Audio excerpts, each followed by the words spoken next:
Welcome to the Scientific Sense podcast, where we explore emerging ideas from science, policy, economics, and technology.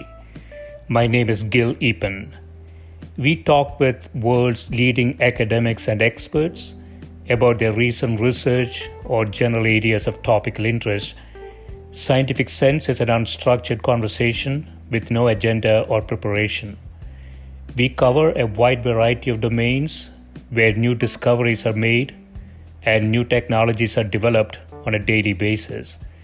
We are most interested in how new ideas affect society and help educate the world how to pursue a rewarding and enjoyable life rooted in science, logic, and information. We seek knowledge without boundaries or constraints and provide unedited content of conversations with researchers and leaders who love what they do.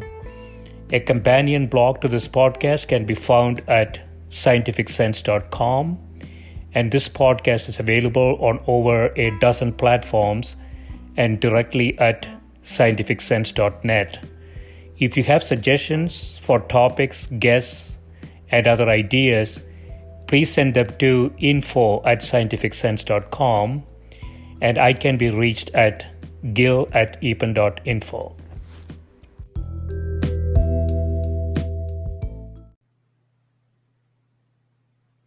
My guest today is Professor George Markowsky, who is a professor and former chair of computer science at the Missouri University of Science and Technology, where he runs a cyber society lab. He was chair and professor of computer science at the University of Maine, a visiting scholar at the Rochester Institute of Technology, a visiting professor at RPI, and the manager of special projects in the computer science department of IBM's Watson Research Center. His research interests are theoretical methods in computer science and the impact of computers on society. Welcome, George. Well, thank you. Thank you for having me. Absolutely. So I want to start with one of your older papers. It was relevant then. It is increasingly relevant now, I think. So it's entitled Crowdsourcing, Big Data, and Homeland Security. And in that paper, you discuss ways that crowdsourcing could help homeland security. And, you review some successes and possibly some failures in this area. You want to talk a bit about that?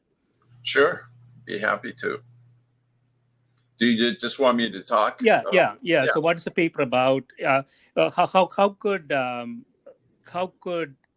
big data and crowdsourcing specifically help in the homeland security arena? Well, one of the things, some way I was picturing this as an extension of the neighborhood watch. Yeah. A lot of us kind of rely on our neighbors. Like, for example, if you have good neighbors and you're going away for a vacation trip or something, you might just mention to your neighbor, we're going to be out of town for a week. Could you just keep an eye? That way, or if you're going to be away, but you're going to have some people come work on the house, you tell your neighbor, okay, These aren't burglars, that sort of thing.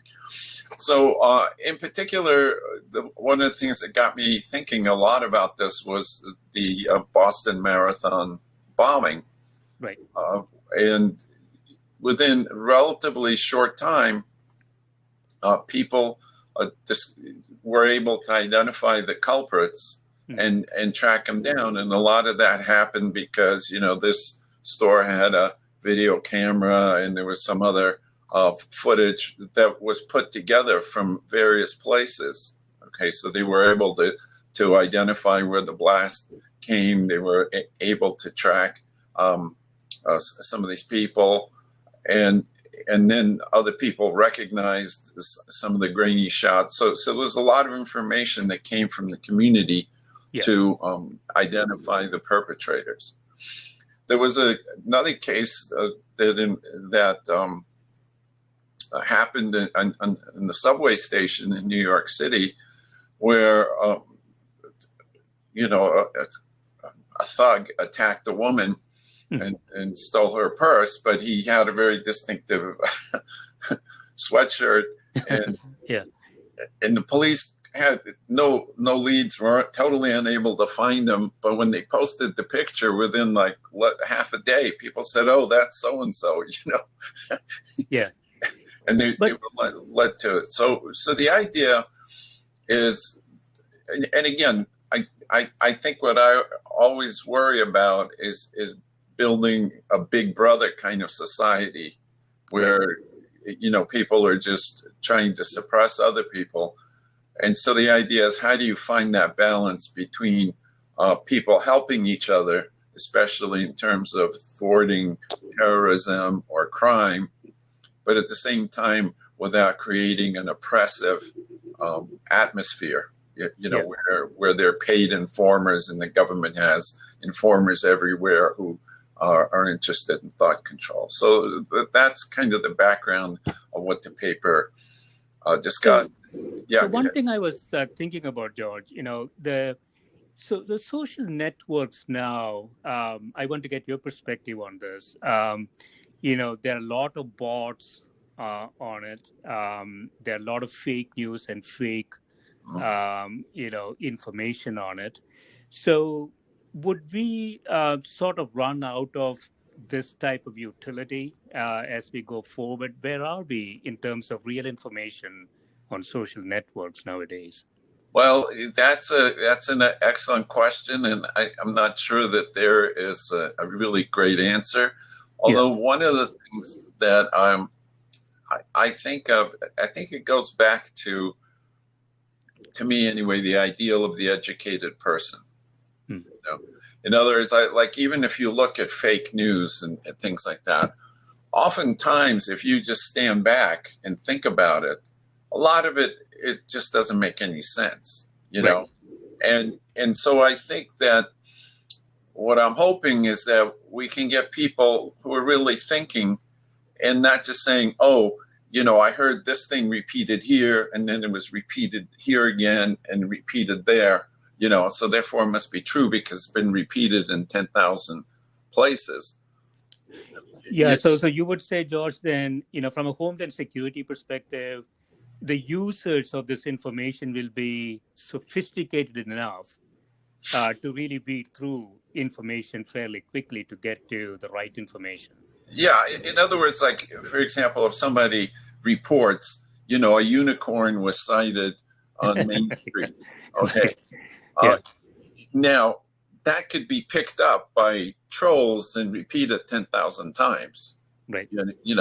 And so you might want to say, well, look, an educated person knows there are no unicorns. So whatever was sighted on Main Street, maybe it was something unusual, but it was most certainly not a unicorn.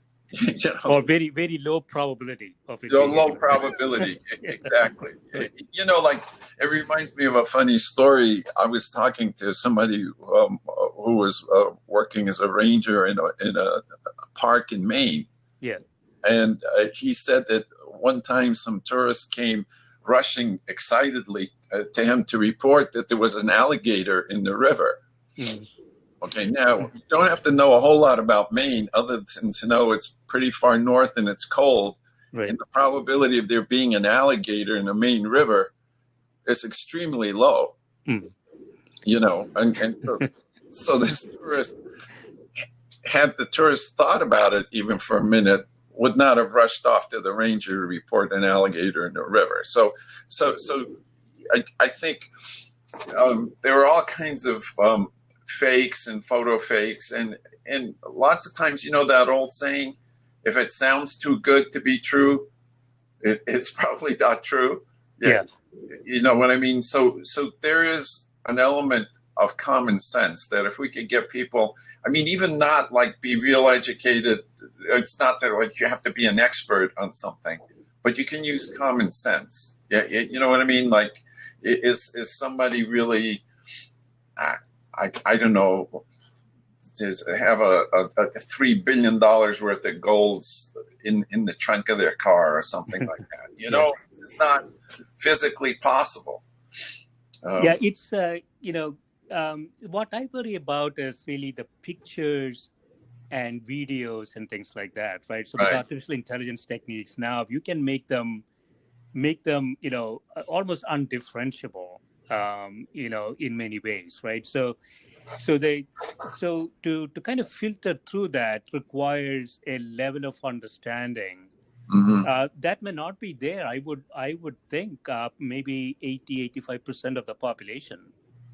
Yeah, it's true. I mean, Hollywood makes a living out of just selling things that are physically impossible. Yeah, yeah, like for example, if you take these superheroes or something, I mean, they violate tons of laws of physics. Um, I mean, take even for example, the nice cartoon of Frozen, right? Yeah. Where the princess sort of waves her hand and creates these gigantic snow structures and whatever. I mean, the amount of energy that she would be consuming would just turn her into a crisp. Right. I Yeah. mean, there's no way a human body could handle that amount of energy, or so even aside from people trying to fake people, Mhm. we live in a world of just kind of nonsense. Make believe. Yeah, for entertainment. Like you go on and there are all these paranormal shows and aliens and whatnot. Now, I'm not saying there isn't life on other planets, but really, I mean, physics is a very established discipline. Right. And We so your argument, George, is that if I understand this correctly, there is so much information out there. Information is being collected in a massive fashion today, and you can actually see the positive effects of some of this in the recent racial type issues that we have seen. Mhm. And so what you're arguing is that we should have some sort of a system, a process that can bring all that information to some sort of a central processing type thing. Is that how you would think about Well, it? yeah, or for example, it doesn't always have to be central. Yeah, The whole idea of community watch yeah, is that it's not necessarily that there's a commander of the community watch. There are a series of volunteers who, if something happens, they'll call a central location like a police department. yeah. You know what I mean? But it's not always the same person. It's whoever happens to be home, whoever happens to look out a window. It's the sort of thing that, like, for example, let's say you live in the neighborhood and you glance out and you happen to see your neighbor's 2-year-old kid just walking down the street. Now, you probably imagine that something happened. Somebody left the door open or whatever, but a responsible person would rush out there and try to get the kid off the street. Yeah. You know what I mean? Right. That's what we're talking about. Is it's not necessarily, it's not like you would call up some department and say, "Oh, there's a kid on the street," and then forget about it because the kid could get run over. You know what I mean? Right. You would want people to take action. Now, getting back to the fake information, I think it really points out the importance of educating people so that they understand something about their world, about what's logical, what's not logical, how people behave, and things like that.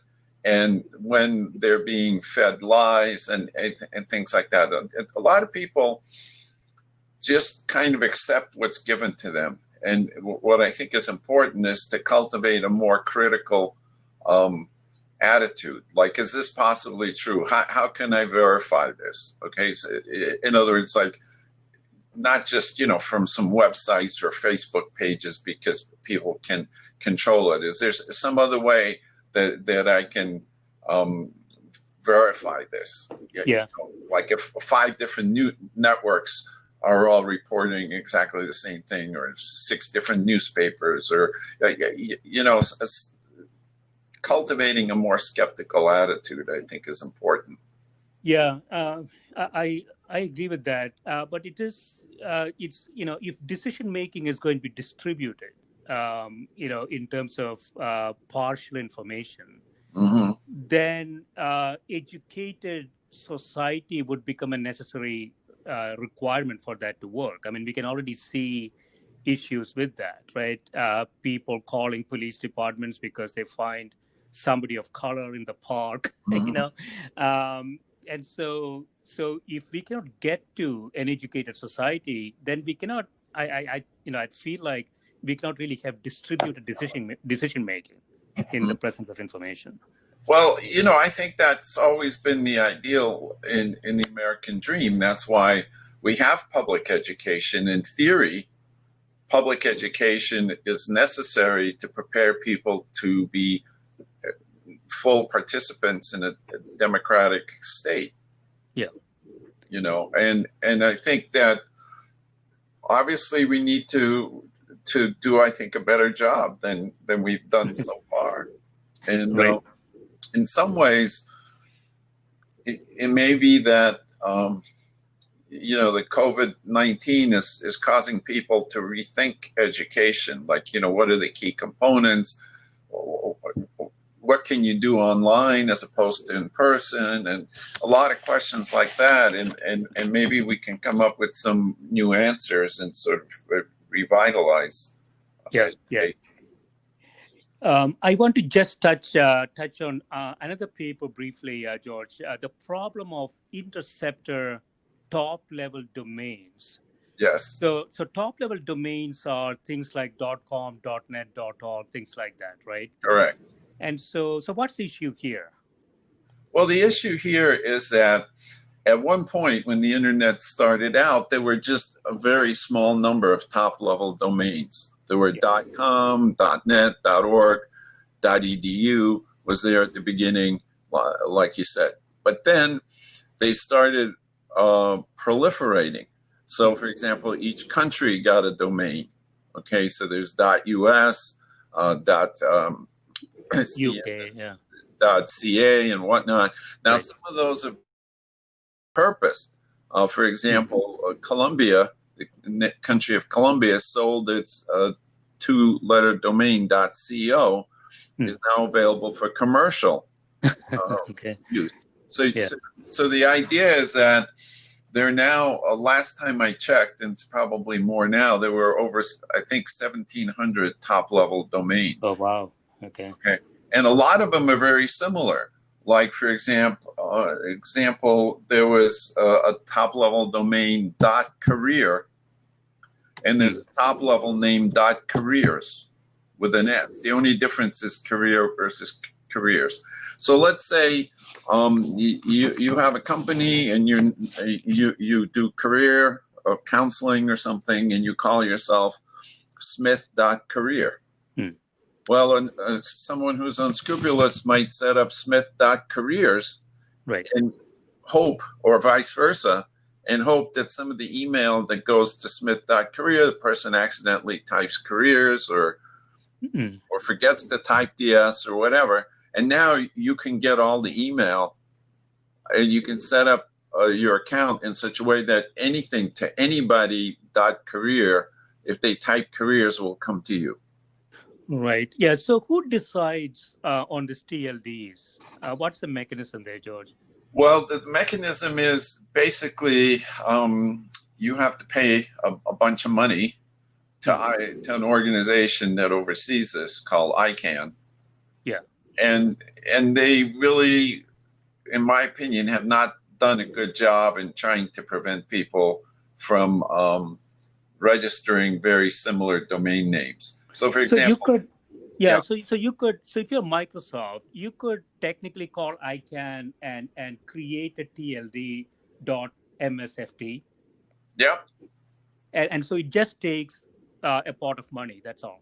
Right, and technically they sort of review it that it doesn't cause problems. But my opinion, I have this whole long report where what I do is, like, if you look at a top level domain, it'll tell you which ones are just like one letter off. Okay, so for example,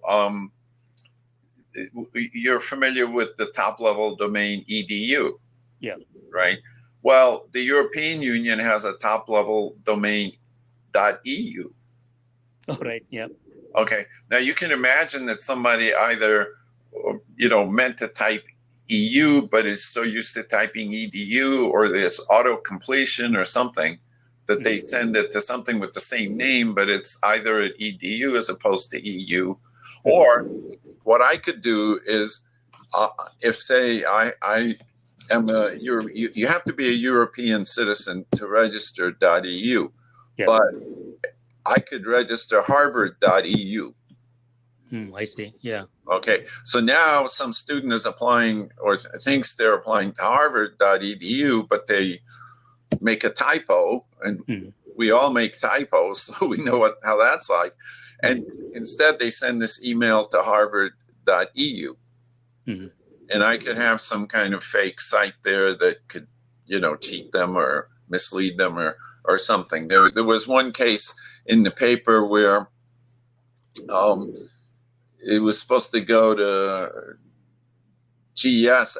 There was an actual case that ended up in court because somebody had the wrong top-level domain and sent confidential papers to the wrong person, and then tried to retrieve it. So would you suggest then, George, some sort of a rationalization of that 1700 TLDs out there? That is the solution? Well, that's one solution. The other thing I suggest is I had this report that people, before they register a name, they might look at other, in other words, like if you were going to register Smith.career, you might also want to register Smith.careers. Right. But that becomes expensive for, startups and things like that. Well, it could be, but the idea of the report is it shows you which top-level domains are close to other top-level domains. Okay. So for example, if you're going to register Smith.career, it's not going to cost you that much more to register both Smith.career and Smith.careers. But you don't have to register Smith.cycling club. Yeah. Okay, because nobody's going to confuse cycling club with career, but they might confuse careers in career. Similarly, there was like engineering and engineers and engineering. So the idea is that you look at the domains that might be confused, and to protect yourself, because no one else is going to protect you, you register domain names that might be potentially confusing. But a lot of people don't even realize that the potential exists. Right.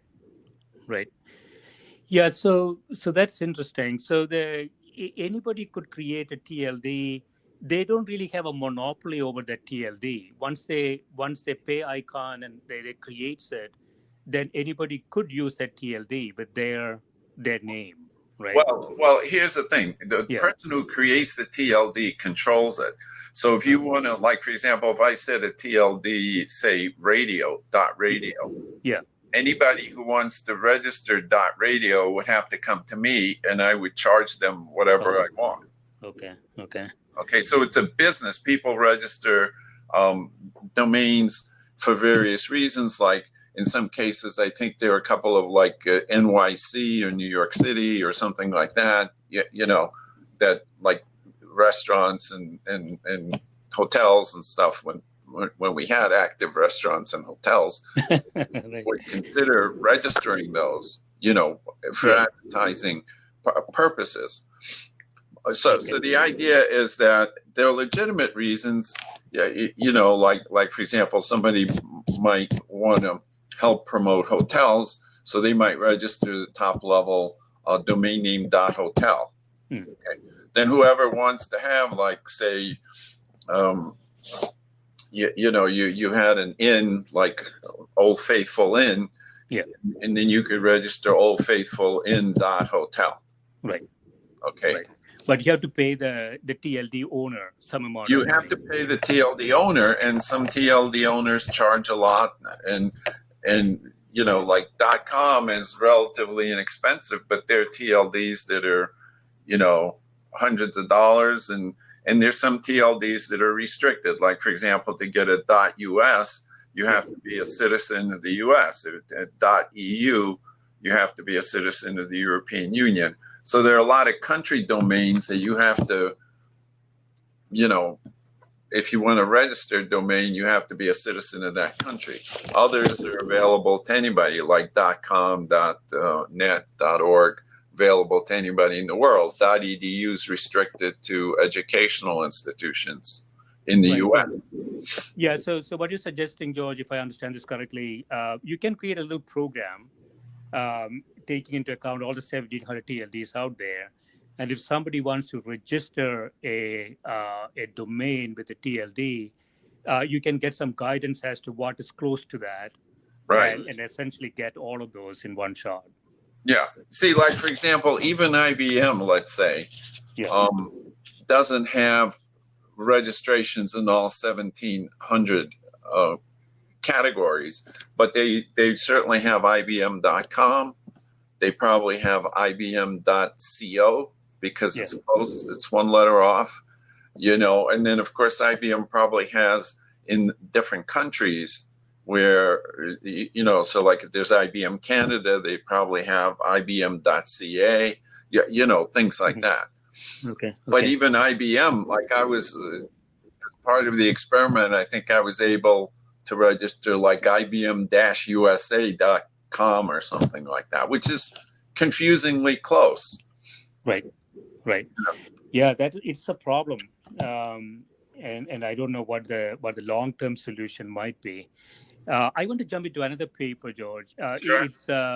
It's entitled "The Metric at the End of the Rainbow," in which Right. you say it is common to see statements such as the following: defining effective information security metrics has proven difficult, even though there is general agreement that such metrics could allow measurement of progress in security measures and, at a minimum, rough comparisons of security between systems. However, general community agreement on meaningful metrics has been hard to achieve. This is due to in part to the rapid evolution of IT, as well as the shifting focus of adversarial action. And you're basically arguing here is that there are no metric that you can measure that sort of takes all the information in, right? Yeah, I mean, people have this belief that they can take, this fact and this fact and this fact and some other fact and come up with a consistent way that it all boils down to number, Yeah. so that I do this, and this gives me a security score of 70. But if I do some other collection of things, it gives me a score of 72, and 72 is better than 70, so I'm more secure than that person.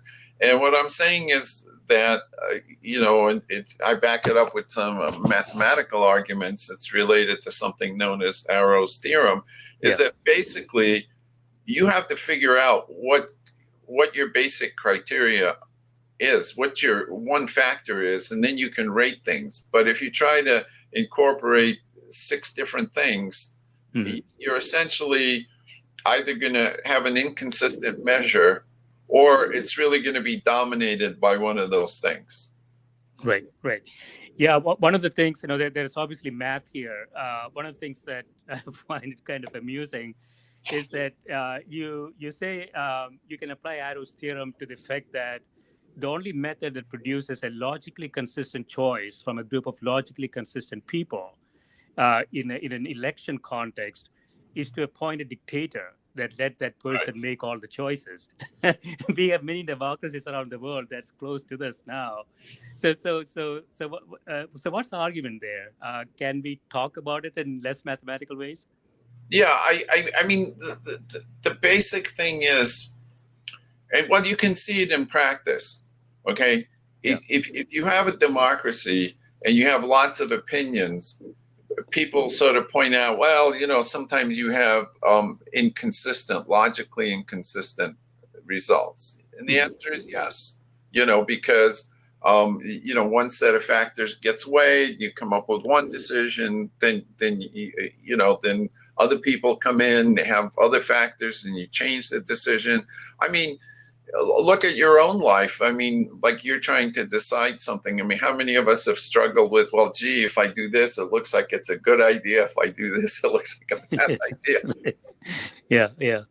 You know, and so the idea is just that we have to understand that decision making, especially if it has complex parameters, that we can't really all factor them in unless there's like a common measure. Like people love rankings, right?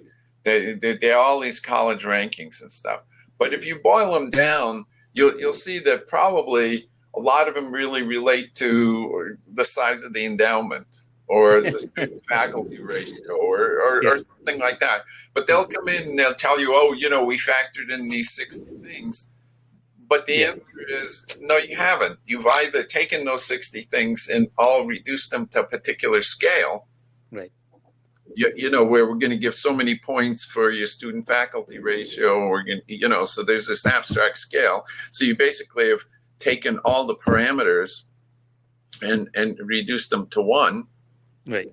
Or arbitrarily. So, you know, this happens in, as you know, big companies all the time. You know, senior decision makers will say, hey, I can deal with more than two numbers. And so you guys have to go get, you know, the 1,500 different things that you measure and then drive it down to two numbers so that I can make a decision. Yeah. And ultimately, it's not how it works. In fact, it's impossible. You can't that any sort of ranking system, ultimately there's something that dominates the decision. Okay. Yeah. And so one of the things that I was trying to do is not to say, well, you can't make decisions, but the point is you have to look at a situation and say, you know, what is the dominant factor? Okay. Like when 9/11 happened, okay, you know, people said, oh, you know, we can look at this, we can look at that. But why were the targets selected? Well, to some extent, they were selected because they were symbolic. And they were trying to damage the reputation, the image of the United States. They didn't really care about economic disruption per se. They hit the World Trade Center, the Pentagon. They tried to hit the White House, right? Right. Okay. Because those were very visible symbols. So even, I don't know if you remember, but around that time, there were these cases of sniper shootings. Yeah. And then everybody said, oh, you know, it's Al Qaeda, this and that. And I was pretty sure, and I would tell people, I don't think it's Al Qaeda, because that's not the way Al Qaeda, they don't cause disruption by shooting unknown people in parking lots. Right. That's just not the way they do it. They cause disruption with big symbolic attacks. They would much rather take down the World Trade Center than shoot 20 people in random parking lots of stores in suburbia. Yeah. Okay. And so that's the point. The point is you have to understand the situation, figure out what the dominant factors are, and then build your analysis on this. But if what you're saying is give me thousands and thousands of pieces of data, and I'm gonna, you know, just boil it down to one number. Yeah. Which is completely ad hoc and completely arbitrary. So what you're saying, almost, George, correct me if I'm wrong, is that if you're going to do that, it's really no point doing it. You might as well just, you know, you just appoint somebody who says yes or no and just go with it. Well, I'm not necessarily saying that. I'm just saying that you need to think about it. Like, for example, all right, you see this thing like people are all talking about machine learning and, you know, et cetera, et cetera. Yeah. But the big knock on a lot of machine learning is that you can't explain why it makes the decisions. Okay. It's a black box. Yeah. It's a black box. But more than that, what it does is it essentially memorizes lots of configurations, and then it gives you one that's sort of, so if you ask it, like, what is this pattern? It gives you a close match to a pattern it's seen before. But it doesn't really understand Right. what the factor is. In other words, like when people are saying, well, we want to do this in a logical way, so here are our principles, and here we're going to make the decision.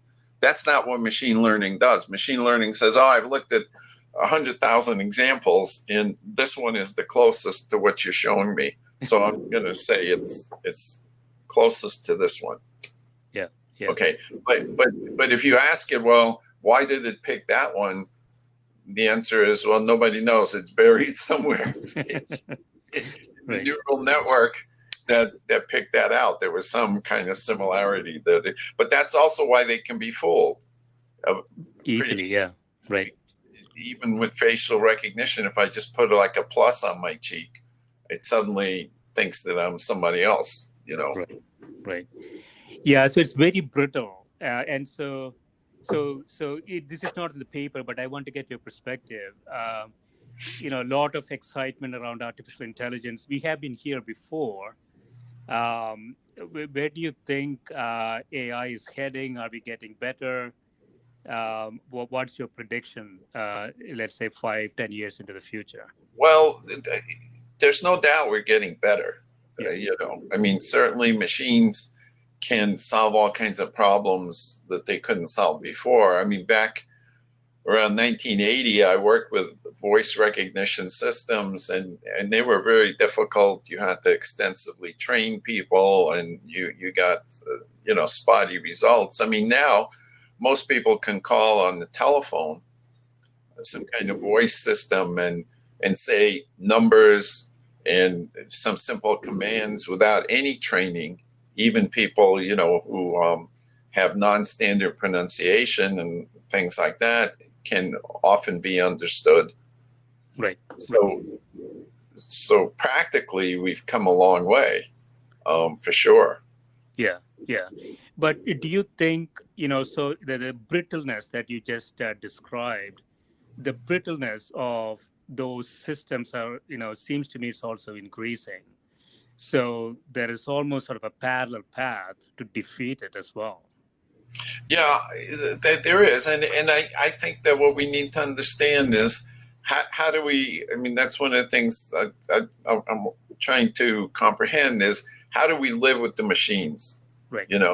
Like for example, no one would go back to horse and buggies, or at least very few people would go back to horse and buggies. Yeah. And so we've accepted that, and we found a way to incorporate automobiles into our lives, even though we suffer quite a few casualties. I mean, tens of thousands of people die every year because of the automobile. But we've kind of decided as a society that I guess it's worth it. Yeah. But now we're also trying to make self-driving cars, and in my opinion, I think we will get to cars that, at least if they're not totally driving the car, can make driving a car a lot simpler. And a lot safer. Yeah, a lot simpler and a lot safer. Yeah. So, for example, if you get into a car and you're drunk, if the car can detect that and refuses to move, that could have a huge improvement in the safety record of automobiles. So I think the question is, how do we use machines so that they really help us without being misused by, for evil purposes? Like people are, now talking about, well, you can implant these sensors that can, like if a person's paralyzed, you can connect the brain back to the paralyzed muscles and the person gets motion. But if you also use that same technology for brainwashing people or controlling people, then I'm not sure I'm so excited about that. The same thing with the facial recognition. I don't really care for the spying on people.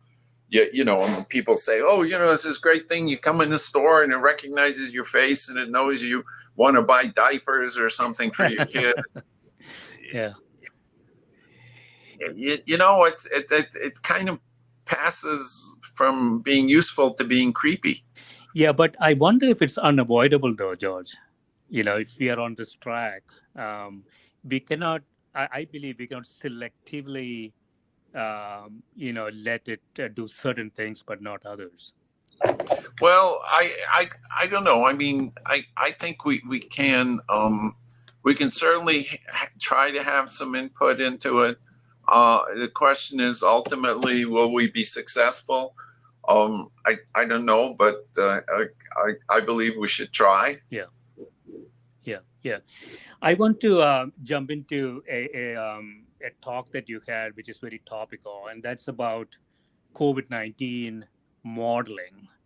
Mm-hmm. And it's quite amazing that we cannot go through all the math, but it's quite amazing that these models are reasonably predictive, and it appears to me that it's giving you fairly good heuristics from a policy perspective that you could deploy, right? So it's the SIR model. You want to describe that a bit? Yeah, models. I think people need to understand that what a model does is it allows you to test certain assumptions. So if you make assumptions, you can see what the consequences will be if those assumptions are correct, and that can guide your policy. Okay, so what I think people need to understand is that it's not that the model is like an oracle that knows the future. Yeah. It just says that if you make these assumptions, these are the logical consequences. Most likely outcome. Yeah, in other words, this is what's likely going to happen. Right. Now, oftentimes models need to have a simplification just because you can't handle all the SIR model. So you're looking at sort of three different compartments there, right? right.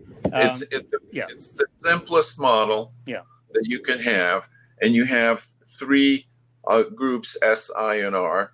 And S is the group of susceptible people. These are the people who could be infected.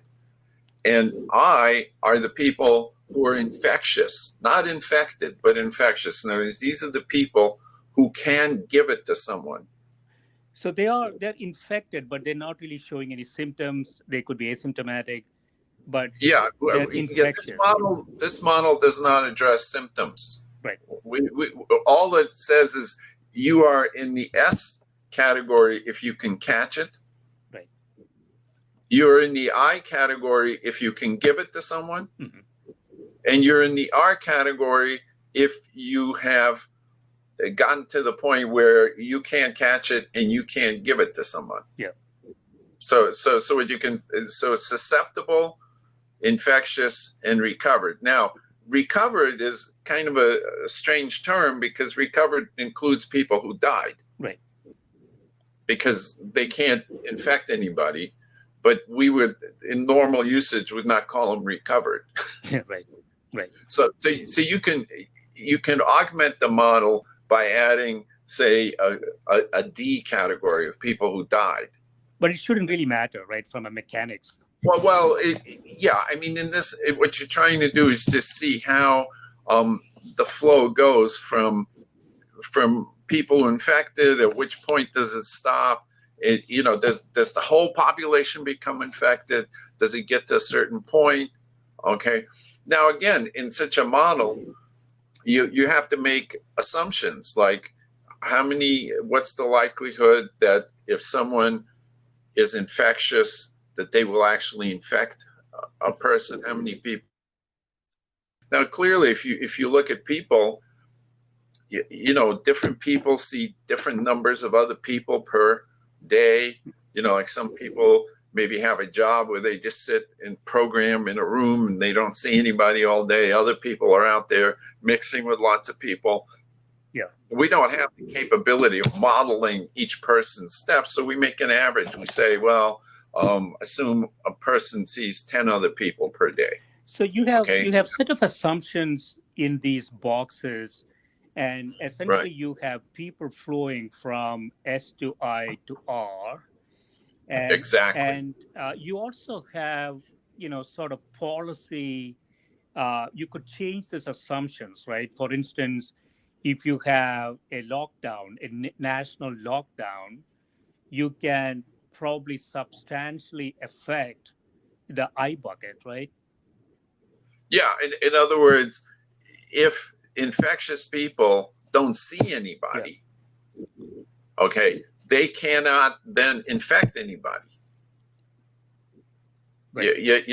And so in the paper, I show how these different measures affect the different constants, and you get different results. Okay, the number of people who end up being infected goes down, and it also shows that if you use, say, you follow some of these policies, you get the infection rate down, but then you just relax them too early, then you get an explosion, and it's as if you hadn't done anything. Right.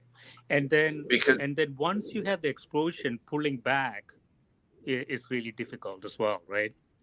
well, it depends. It depends how long the Yeah. explosion Yeah. goes. You see, that's where I made the model, and I also even put it in a spreadsheet format so that people can like Play around with it. Yeah. play around with it and say, okay, if I do this for 3 days, and then I do this for 6 days, and then I do this for 4 days, what will I have? And then it draws the graph for you. Yeah. So the whole point of the model is to give people a simple tool.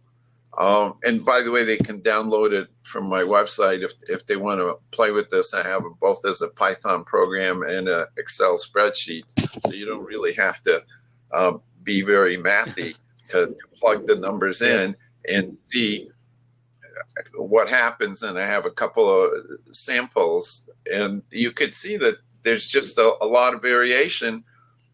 And the model can be very instructive to help people understand why certain things work and why other things don't work. So, for example, the lockdown, that reduces the number of people you see per day. Right. Social distancing reduces, the transmission. It's like if you stay 6 feet away or 10 feet away, it becomes less and less likely that you can infect someone. Yeah. Okay. And then when you plug those assumptions in, you'll see how the results depend and how they vary, and then you can make your decision on that. Now, that's not a professional level model. That, like, if you go to Epidemiology. Yeah. departments where they have much more detailed things, like, people in this neighborhood see so many people, and we have all these restaurants here, so that the contacts in this area are going to be greater. And that isn't what this SIR model does. This is a very crude that says we have 3 categories of people. Okay. And it just makes an assumption on the likelihood that people get infected. Now, we know, for example, or at least in terms of fatality rate, that COVID-19 affects people at different ages at with a different level of ferocity. So if you have a group of 80-year-olds and a group of 60-year-olds and 40-year-olds and 20-year-olds, they're all going to have different outcomes in terms of how many get infected and how many recover and all of that. And that's not in the model. The model just assumes, okay, each person is the same as every other person, and here's the probability of infection.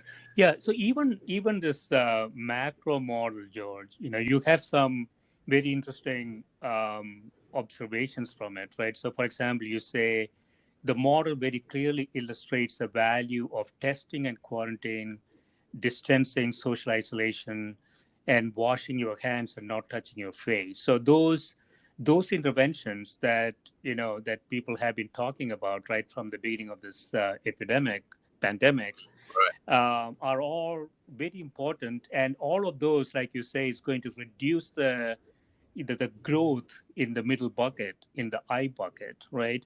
And so, Right. so what you're saying here is also, it also illustrates the flattening the curve is extremely important, and sort of a lack of speed, right? So if you sort of step back and wait and see approach to it, take a wait and see approach to it, that's going to kill you because you're essentially dealing with sort of an exponential process, aren't you? Right. Yeah. In other words, when it takes off, it can take off very rapidly. Yeah. You know, and people tend to think of more that most processes are linear. You know what I Right. mean? It's like if I have 10 people sick today, tomorrow I'm going to have 11 people, then I'm going to have 12 people, then I'm going to have 13 people. But with this thing, it can go from 10 to 20 to 40 to 100 to 200 like Yeah. that. So in 5 days, you've suddenly gone from 10 people to 200, Right. as opposed to from 10 people to 20. Right.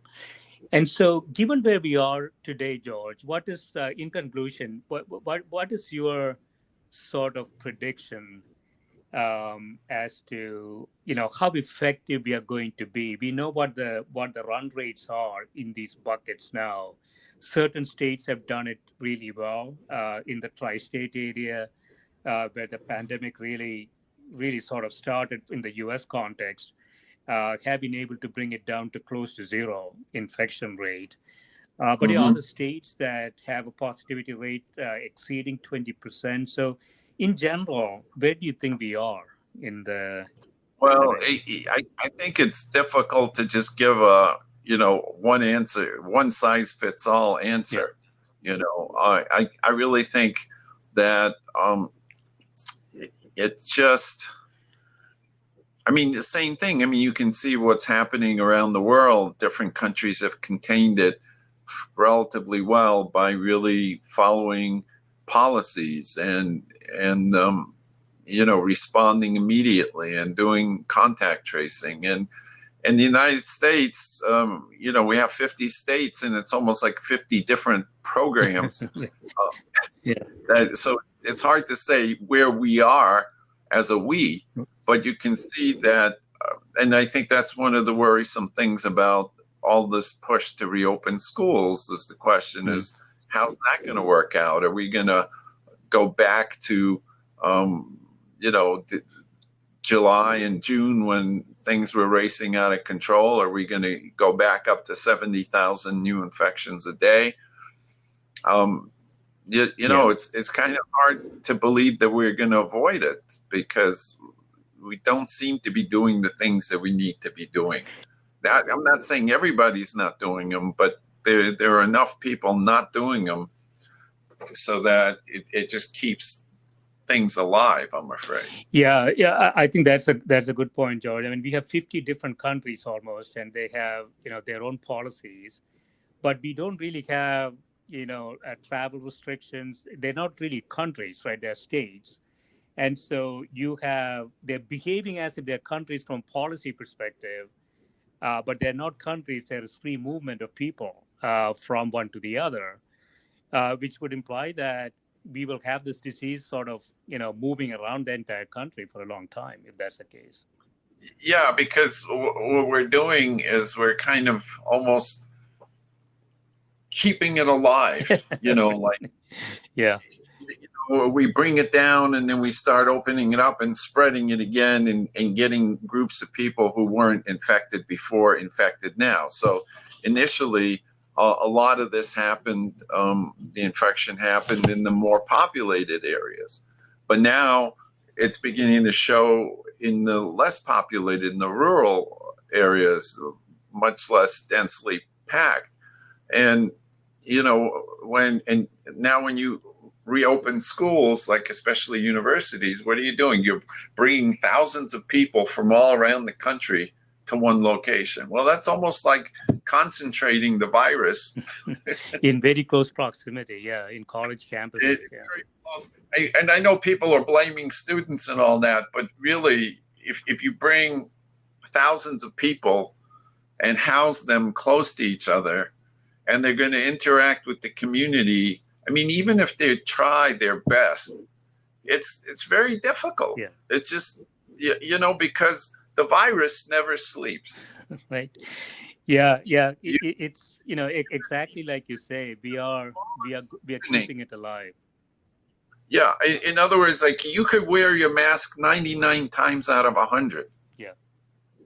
But that one time that you didn't wear it and you got close to somebody who got it, you could get an infection, and you can't go to the virus and say, look, 99% of the time I was good. Right. Yeah, that's the thing about these types of compliance measures, right? So it is not a fashion show. Yeah, it really has to be 100% compliance or not. Well, what it is the model that I point out is a statistical model, Yeah. okay, which means that you're making certain assumptions, and what you're trying to do with these various hand washing things and the mask wearing and the social distancing is not that you're saying if you do these things you're going to be 100% safe. What you're saying is that your chance of being infected, instead of maybe being 50%, is going to be 2%. Right. And if you Okay. increase that 2% to 10%, just 10%, it makes a huge difference, right, in the model. Exactly. That's the point. So what you're trying to do is to tell people, look, you may follow the procedure, but you may still get infected. But on the whole, if we all follow the procedure, many fewer people will get infected, and this thing will die out faster. That's really the trade-off. You're not saying, oh, you follow the procedure, because we all slip. Like, I mean, you notice, you watch people wearing their mask. Yeah. It's surprising how many people have their mask on, but their nose is above the mask. Right. Now, those people would say, well, I wore my mask all the time. And the answer is no, because if your nose is on top of the mask, Yeah. you're not really being protected by it. And you're not really protecting other people, because if you sneeze, all the stuff is not going to be blocked by the mask. So there's even the simple things that we're asking people to do. A lot of people are not doing them correctly, like even washing your hands. They're trying to tell people wash your hands for 20 seconds, because if you want to kill the virus, it's not going to be killed in 1 second of hand washing. It really, the soap needs time to break down the walls of the virus. So again, if you don't do it or hand wipe, I mean, it's hard to get every square inch of your hand and figure, and the virus just needs a little break. It doesn't need a lot, and so it's very difficult to avoid contact. I mean, even like if you get packages and you want to wipe them down, well, then you have to wipe the doorknobs down. You have to, when you try to open a package that you got, then you use scissors, say, to cut the tape, but then you have to clean the scissors. Yeah, there is risk everywhere. Hopefully we'll get through this. Yeah, I mean, the bottom line here is that either you get hold of it, like New Zealand or South Korea, or you don't. Having sort of doing it is not going to make a difference. And so that is the predicament that we have currently. We don't have a national policy. We have differing opinions in the country as to whether it's important to do or otherwise. And so we cannot get rid of it by sort of doing it, is the primary message. Yeah. 40% of the people are not going to wear masks because they think it's ridiculous, then we're not going to get rid of it. That's what the model tells you, that if you can't control those constants, like, and I make them explicit in the paper, the various constants, you want to get the rate of infections down. You want to get the susceptibility down. Then you have a chance of it kind of plateauing at some point. If you can't control it, eventually everybody's going to get it. Right. Now, if there's a vaccine and it's effective and people take it, then again, you affect the infection rate. Now, one of the things that I talk about in the paper, which was unclear, was whether once you're recovered, you stay recovered. And now there's some evidence that people can get reinfected. So there's not only can you go from susceptible to infectious to recovered, but some of the recovered people can come back to the susceptible category. Right. Okay, so that complicates the model. And again, you can make your assumptions, and I encourage people to play with these models and make their own assumptions and see what the scenarios are.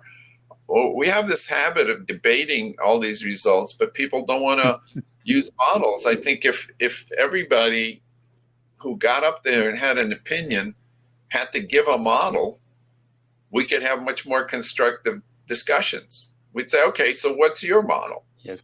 How are you putting this virus to bed? Yeah, hopefully the genius of our politicians will help us all to get through this, George. Well, ultimately, I think it's gonna come down to people.